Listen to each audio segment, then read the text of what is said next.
Hello dears, నేను నిన్న ఎగ్జామ్కి వెళ్తున్నా. సో మా బస్ స్టాండ్ దగ్గర ఒక చలివేంద్రం అని కుండలు ఉంటాయి కదా, సో అట్లా ఉందన్నమాట. అక్కడికి ఒక వాటర్ ట్యాంకర్ అతను వచ్చి ఆ కుండలో నీళ్లు ఉన్నాయా అని చూస్తే లేవు. సో ఆ కుండను నింపడానికని ఆయన తీసుకొని వెళ్తున్నమాట. సో ఇదంతా స్టార్ట్ అయినప్పటి నుంచి నేను ఆయనకి వెళ్ళే చూస్తున్నా, ఆ కుండ తీసుకెళ్లి కడిగి నీళ్లు పోస్తాడా లేదంటే డైరెక్ట్ పోస్తాడా అని. సో నేను ఆ కుండ సైడ్ అట్లనే చూస్తున్నా అనమాట. ఫైనల్గా ఆ క్యూరియాసిటీ నాలో ఉండే.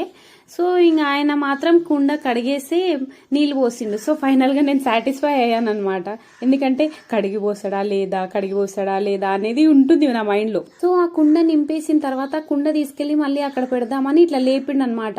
ఆ కుండ సగానికి సగం పగిలింది, అంటే హాఫ్ పార్ట్ అయిపోయింది అనమాట. సో ఆయన ఎవరైనా చూస్తున్నారా అని అటు ఇటు చూస్తుండు, కానీ నేనేమో అప్పటి నుంచి అక్కడ సైడే చూస్తున్నాను అనమాట. అతను నా సైడ్ చూసి నవ్వి పగిలిపోయిందండి అని చెప్తున్నా. నాకేం చెప్పాలో అర్థం కాక పోనీలేండి అని చెప్పేశాను. సబ్స్క్రైబ్ చేసుకోండి.